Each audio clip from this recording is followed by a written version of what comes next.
So apparently Sony are being forced to change everything about the way their company works, all for the PlayStation 5. Not only that, but their vision for the future, their goal of massive expansion for that ecosystem and more. There is so much to cover here. I think their PlayStation 5 master plan is quite clear. Let's get into it.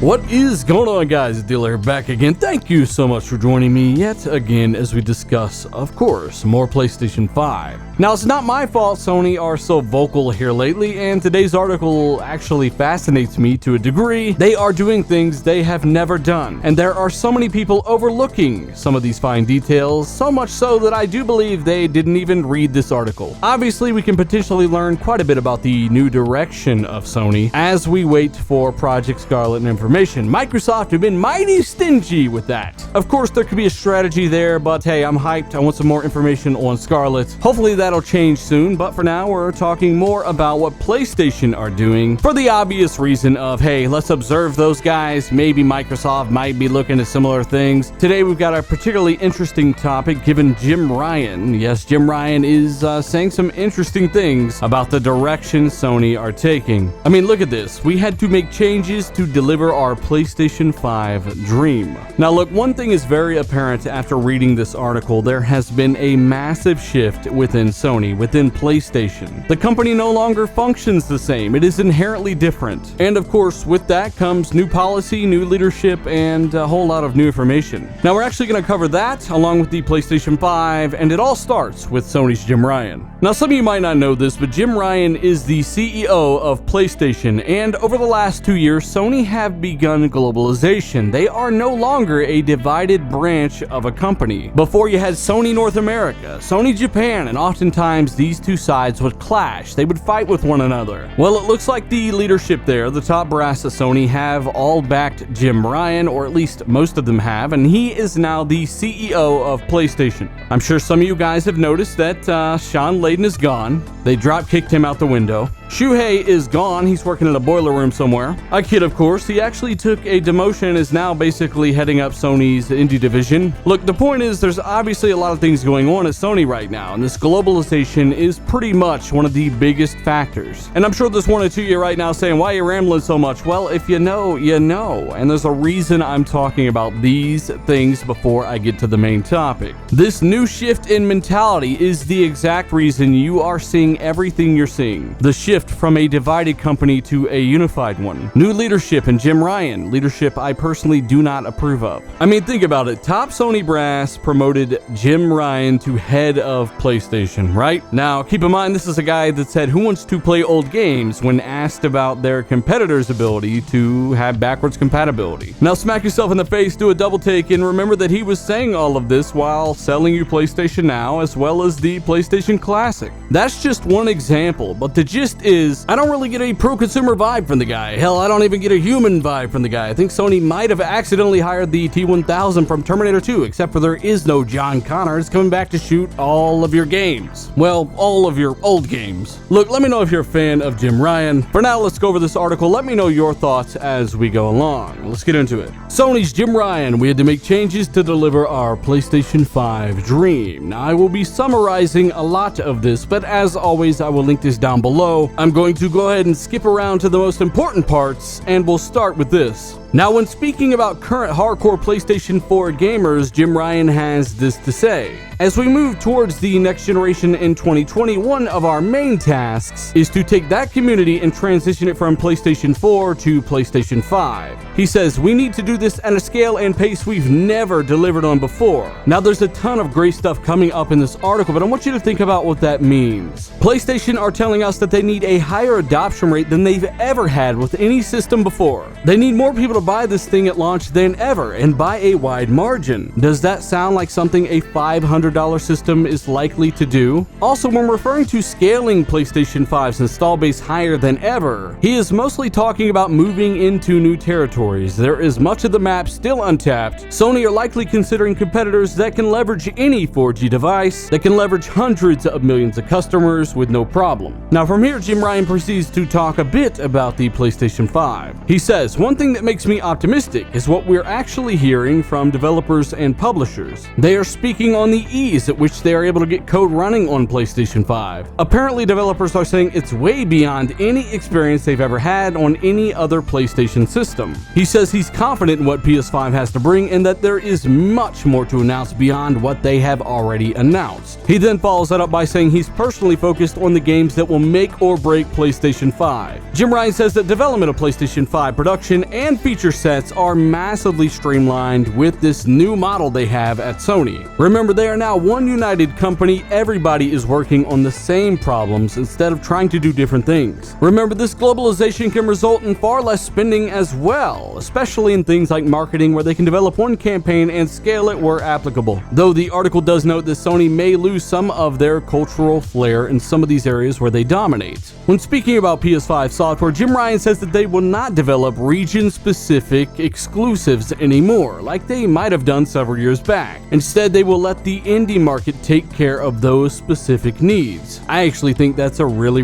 good idea. Much smaller demand, much smaller studios, much smaller cost, much smaller risk. Whereas Sony themselves can keep focusing on those big budget blockbuster AAAs. I actually like that approach. As an Xbox dude, I would like to see more of those big budget blockbusters from Microsoft as well. Now, when speaking of the future of gaming, where things are going, will things even stay on PlayStation and the console alone? Well, of course not, and we'll talk about that more in a minute. Now, when talking about change amongst both Sony and the gaming industry itself, Jim Ryan has this to say. I would say that our organizations and the way they work would, by definition, need to evolve to keep pace with the change in how people play games, how games are distributed, how games are made, the way games are consumed. After speaking about the cloud being one of the most relevant examples of this, he says everybody is in for a change, not just PlayStation. It's actually one of the great themes of this article. Now, when asked about different business models, being subscription, streaming, or otherwise, Jim Ryan had this to say. And the very first sentence is quite telling, and I quote, "Yes, there are many questions where we don't have the answer yet. But I continue to be immensely optimistic because we also do have very strong core assets in our locker. The brand, the content, and the community. While Stadia is starting relatively fresh, Sony have been around for quite some time. On the other hand, Microsoft do have quite a bit built up in terms of infrastructure, user base, and more. But they are also launching Project xCloud, so it'll be very interesting to see how that goes.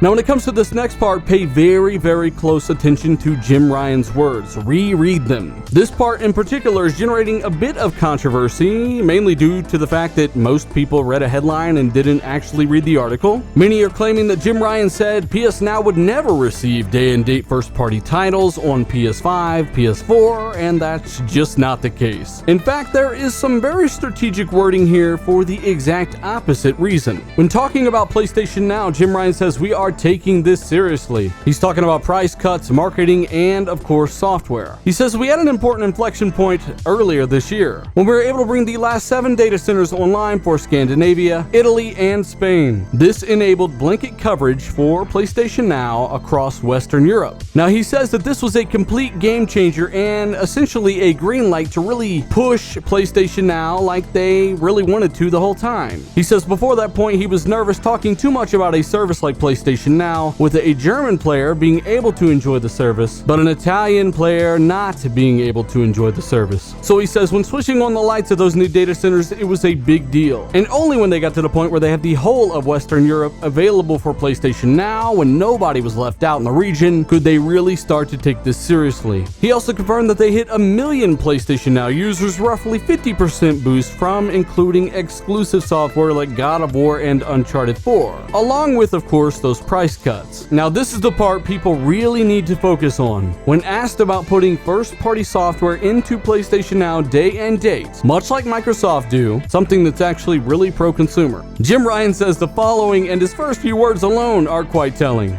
It's an area that is fast changing and fluid. The nature and scale of some of the first-party games that we are working on leads us to think that, quote, right now, unquote, it's better to spend energy on making sure that the launch of those games is a massive entertainment event. I would cite God of War, Spider-Man, and The Last of Us 2 next year to fall into this category. Here's another massive part of the quote people forgot to read. You know, the people that said Sony shut them down. He continues, that's where we stand right now, but our stance on the inclusion of First Party in PlayStation Now in terms of what we've done this month is very different from our stance 12 months ago. A mere 12 months ago, fellas. He continues to deconstruct the argument of many out there. He says, I don't want to say this is what PlayStation Now is going to be like forever, but certainly right now. I mean, let me say it in a different way that means the exact same thing. I mean, I certainly don't want to say we're not going to do it, just not right now. Again, it's pretty obvious what they're going to do here. Now, oddly enough, he says that he wants the launch of their first party to be clean and pure. I mean, that's some weird stuff, but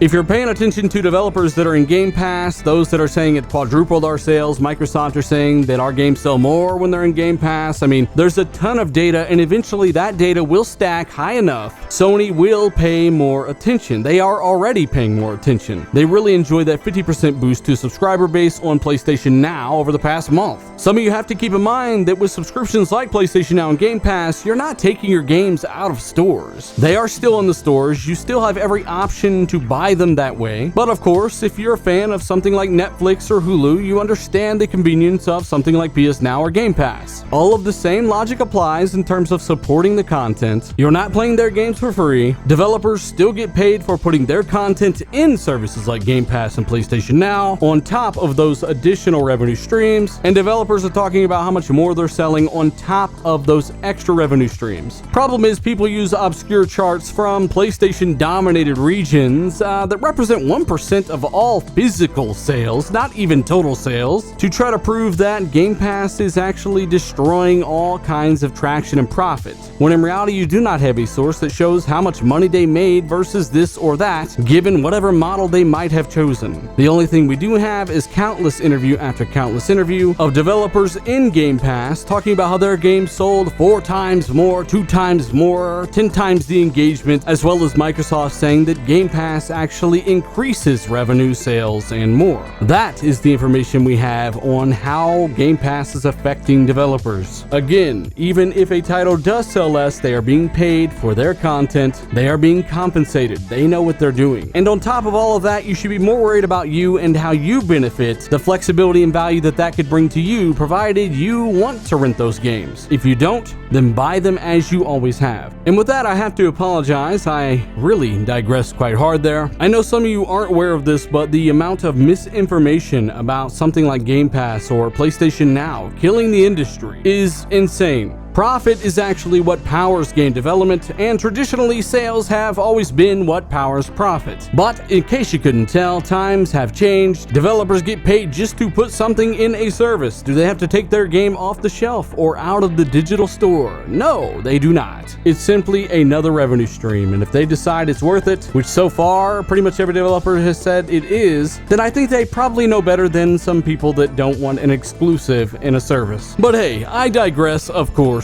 Let me know your thoughts on that down below. And long story longer on this article, Jim Ryan also confirms that, hey, yeah, of course we're looking for new studios, but you gotta be very careful. Hey, stuff's expensive, blah, blah, blah. Look, at the end of the day, I think it's really cool that developers find PlayStation 5 easier to code for than any PlayStation ever. If you remember, PlayStation 4 was quite a developer-friendly console, pretty easy to develop for. This could also reflect on Project Scarlett. Could Scarlett be even easier to develop for than PlayStation 5? Maybe they'll be the same, maybe they won't. And though many of you might have overlooked this and say, hey, yeah, it's common sense, Jim Ryan speaking on pretty much maximum market penetration is, hey, that's really a sign to me. Yet another sign that PS5 will target $399. Now, some of you are like, duh, but I get the comment all the time that that thing will be $500. I even get $700 and beyond. Some people say, well, you know what, I'm shooting for the moon. It's also really interesting to see everything that has changed with Sony here lately. Now, one united company instead of a divided mess. Apparently, this will make things easier. They are able to streamline production and feature sets for PlayStation 5 as well. Let me know your thoughts on that. So at the end of the day, yes, I know this is a very long video. Trust me, I prefer to make the 5-6 minute videos way more than these. But I do appreciate it, guys. Thanks for sticking around. Thanks for checking it out. Do me a favor, hit that like button. Leave a comment down below with your thoughts on these things. And of course, check those sources, links down below. There's a Patreon if you want to support the channel. You can hit the join button. You can even buy a shirt. There's several ways that you can support. Again, guys, thank you so much for what you do. I'll be in the comments. I'm Dealer. I'm out.